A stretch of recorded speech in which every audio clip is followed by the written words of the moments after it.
Le médiateur de la CEDEAO, Goodluck Jonathan, se dit satisfait des efforts consentis par les autorités de la transition dans le processus d'un retour à l'ordre constitutionnel. Il a été reçu hier en audience par le président de la transition, le colonel Assimi Goïta. L'opération de mise à jour des données biométriques est effective dans la région de Tombouctou. Le gouverneur s'est rendu au commissariat du 1er arrondissement pour faire le constat. Mesdames et messieurs, bonjour et bienvenue. Je le disais à l'instant, le médiateur de la CEDEAO pour le Mali a été reçu hier en audience par le président de la transition, le colonel Assimi Goïta. Goodluck Jonathan était accompagné du représentant spécial du secrétaire général de l'ONU, chef de la MINUSMA, El Gassim Ouane, et plusieurs autres diplomates. À sa sortie d'audience, l'émissaire de la communauté économique des États d'Afrique de l'Ouest a salué le travail abattu par les autorités de la transition dans le processus d'un retour à l'ordre constitutionnel. Goodluck Jonathan est interrogé par Dougou Fana Traoré et Idrissa Traoré.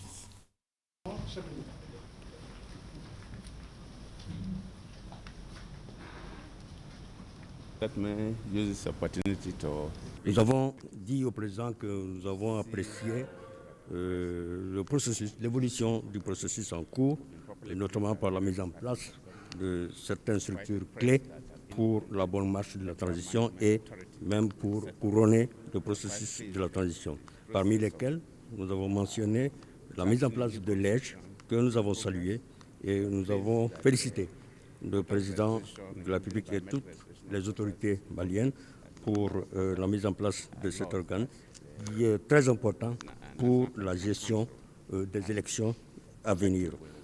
Nous avons également apprécié pour les électeurs la mise en place, la validation d'une carte biométrique qui va servir donc de carte d'électeur pour tous les Maliens. À vrai dire, il est très difficile de pouvoir, durant ce processus de transition, réussir tous les défis à 100%. Mais la conversation que nous avons eue avec le président de la transition, nous pensons que ça fera partie des conversations finales que nous aurons avec le président de la transition du Mali, étant donné que les élections sont pour 2024. Nous parlons des sanctions, mais nous pensons que nous allons pouvoir continuer à travailler avec les autorités de la transition afin de voir le bout du tunnel. Et cela va nous permettre à nous aussi de nous faire entendre auprès des autorités de la CEDEAO afin qu'ils puissent revoir leurs copies et justement pour les sanctions qui sont imposées au Mali aujourd'hui. Le président de la transition, président du Conseil supérieur de la magistrature, a officiellement lancé hier les travaux du meeting conférence du groupe régional de l'Union internationale des magistrats, un rendez-vous d'envergure et de grandes directives pour les systèmes judiciaires d'Afrique et du monde entier. 94 associations nationales et 4 grands groupes de magistrats des différents continents ont fait le déplacement, une occasion de discuter des problèmes régionaux et internationaux en matière judiciaire. Le thème retenu pour cette 26e édition est la protection des droits de l'homme en période de crise. Le président de la transition a rappelé et rassuré quant au respect des droits de l'homme au Mali avant de mettre l'accent sur le rôle crucial de la justice dans une société. Retour sur la cérémonie de lancement avec Sira Bachili. Dans la démarche et la logique du respect des droits de l'homme, le président du Conseil supérieur de la magistrature l'atteste en venant au rendez-vous mondial des magistrats. Hommes de droit au service du pouvoir judiciaire ou sous-sol de l'état de droit, ils sont en quête de sa sauvegarde. La tribune qui s'y prête annuellement est la Conférence internationale des magistrats. L'univers de ceux qui rendent la justice se déplace au Mali, le temps des meetings pour faire le point des prouesses et de dégager des pistes afin que le droit soit dit dans toutes les circonstances. 94 associations nationales et 4 groupes de différents continents ont fait le déplacement de Bamako. Un honneur pour le premier magistrat du Mali d'accueillir un tel événement. Le colonel Assimi Goïta rappelle l'engagement du Mali pour les droits de l'homme, thème au cœur de cette 26e édition. Malgré la complexité de la crise qui affecte le Mali depuis une décennie et dont il se relève progressivement grâce à la résilience de l'ensemble de ses fils les autorités de la transition ont toujours placé au cœur de leur action le respect et la promotion des droits humains, de la justice sociale et de la bonne gouvernance. Cette rencontre de Bamako, dont le thème porte sur la promotion des droits de l'homme en période de crise, présente un intérêt scientifique particulier car elle offre à l'occasion aux spécialistes des questions des droits de l'homme que sont les universitaires, les chercheurs, les professionnels du secteur de la justice, ainsi que les organisations de défense des droits de l'homme, de mener la réflexion sur les préoccupations liées à la thématique et de partager les pistes de solutions identifiées. Par-delà son caractère scientifique, cette conférence offre à la fois à notre pays et au Sahel l'opportunité de passer en revue les défis majeurs liés au fléau du terrorisme, à la criminalité transnationale organisée et à leurs conséquences. Le Mali a ratifié plusieurs textes et reste dans l'application de ses engagements. Et bien avant, l'organisation sociale basée sur des règles a bien régulé la société. En témoigne la charte de Kouroukanfouga, un rappel fait par le président de la transition, le colonel Assimi Goïta. Plus qu'un effet de mode, un slogan créé, voire un concept importé d'ailleurs, la promotion des droits de l'homme a toujours constitué une préoccupation majeure pour cette vieille nation qu'est le Mali, berceau des grands empires en Afrique de l'Ouest. En témoigne la célèbre charte de Mandé, communément appelée charte de Kouroukanfouga, édictée lors de la fondation de l'Empire du Mali au XIIIe siècle. De par sa vocation, cette charte remplissait une fonction hautement régulatrice entre les composants sociopolitiques et culturels et veillait au respect strict de la vie humaine. Il est donc évident que la Déclaration universelle des droits de l'homme et le Pacte international sur les droits civils et politiques se reconnaissent dans bien des principes et dispositions de la Charte de Kouroukanfouga. Rendre justice et veiller au respect des textes législatifs et réglementaires. Les magistrats s'y attellent au quotidien. Mission de service public oblige.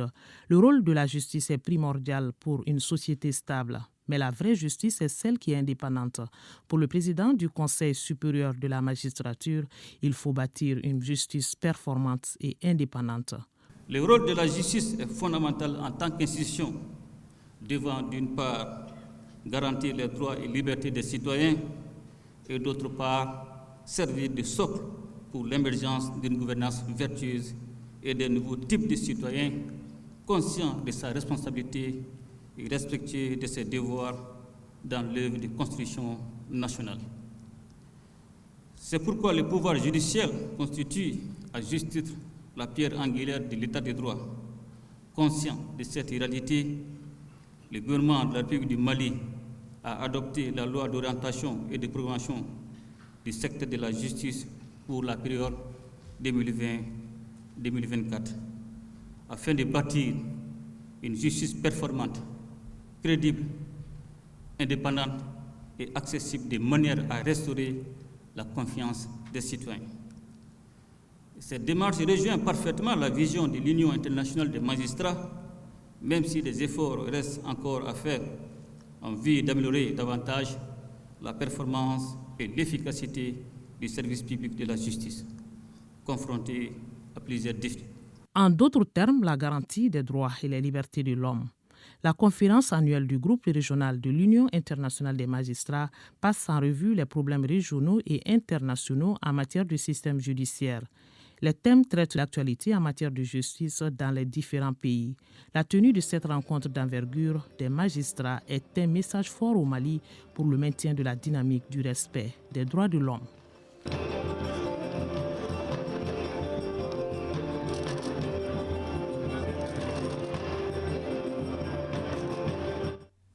Ouverture hier du premier salon des investisseurs pour l'énergie au Mali, SIEMA 2023.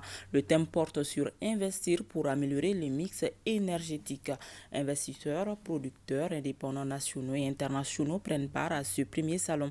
EDM SA et ses partenaires projettent à mobiliser 580 milliards de francs CFA et c'est le ministre d'État, ministre de l'administration territoriale et de la décentralisation, colonel Abdoulaye Maïga, qui a présidé la cérémonie d'ouverture. Compte rendu, Garibou Pérou.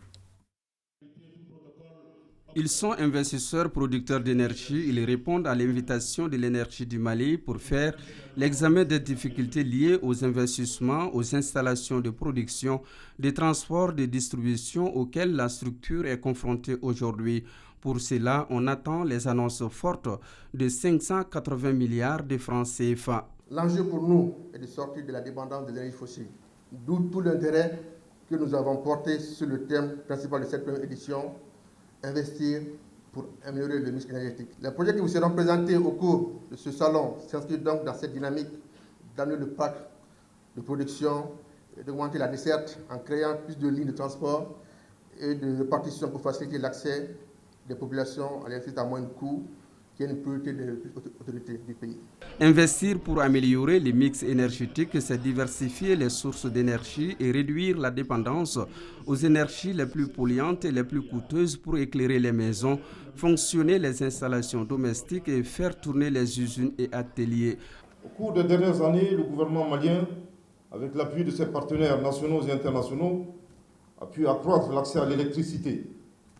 Le taux d'électrification est ainsi passé de 14% en 2004 à environ 54% en 2021. Mais il existe une disparité entre les milieux urbains et les zones rurales qui souffrent d'un accès encore très limité à l'électricité, environ 25% en 2021. L'énergie étant le moteur de tout développement, le Mali envisage l'accès universel à l'électricité d'ici à 2030, conformément aux objectifs de développement durable et du cadre stratégique pour la relance économique 2019-2023. Les objectifs visés par ce plan de développement, dont le coût est estimé à plus de 2250 milliards de francs CFA, est d'améliorer le mix énergétique, mais aussi les indicateurs opérationnels et financiers de la société EDM SA. Ces efforts doivent se poursuivre car les besoins de financement restent encore importants. Le ministre d'État, avant de lancer les travaux du premier salon, a remercié les partenaires techniques et financiers, les institutions de financement multilatéral et bilatéral qui accompagnent au quotidien les actions du gouvernement du Mali. Nous attendons de vous, producteurs indépendants et autres investisseurs du sous-secteur de l'électricité, ainsi que de vos partenaires techniques et financiers, la mobilisation de fonds nécessaires, soit 580 milliards de francs CFA, en vue de contribuer à la mise en œuvre du plan de développement d'EDM. Projection de films sur les différents projets, à savoir la production, l'hydroélectrique, le solaire, le thermique, le transport et la distribution, signature de protocole entre investisseurs marocains et maliens, une session d'affaires avec des investisseurs canadiens et 3 panels d'intérêt sont programmés durant les 2 jours du salon en vue d'échanger sur le secteur de l'énergie du Mali. Le président de la transition, le colonel Assimi Goïta, venu pour le sommet du groupe régional africain de l'Union internationale des magistrats, a tenu à visiter les stands du salon des investisseurs.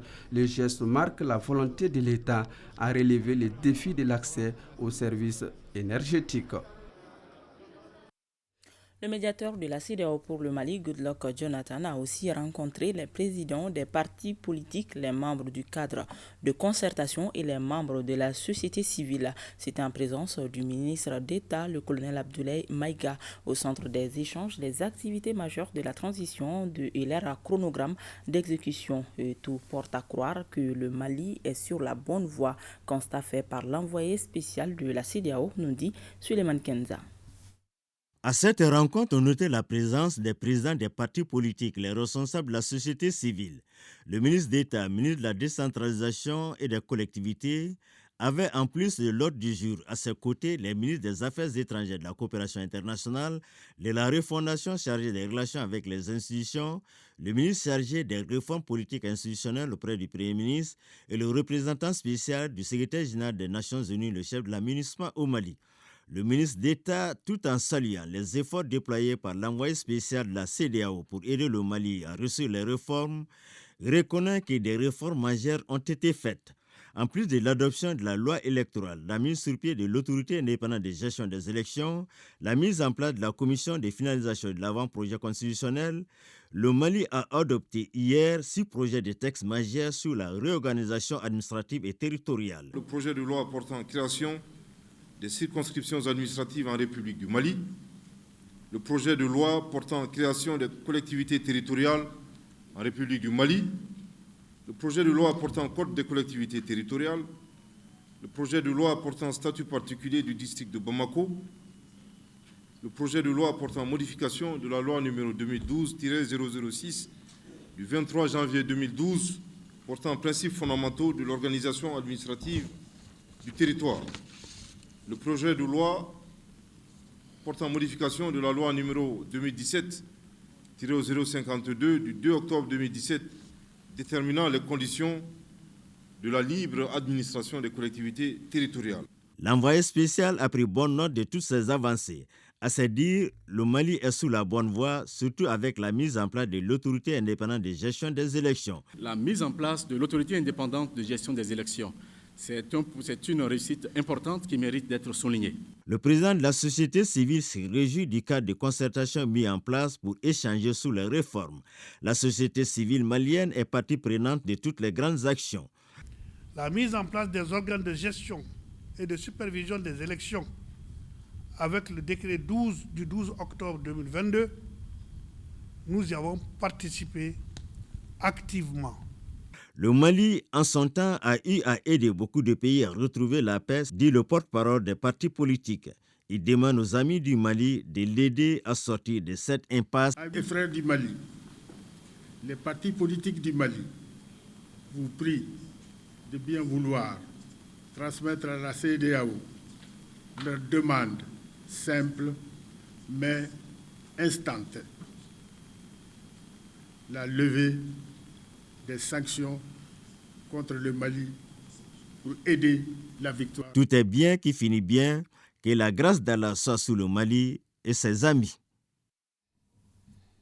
La mise à jour des données biométriques à Tombouctou est effective. C'est le constat fait par le gouverneur de la région qui s'est rendu au commissariat du 1er arrondissement. Après s'être enregistré, il s'est dit satisfait par le déroulement de l'opération. Najim Babasisi.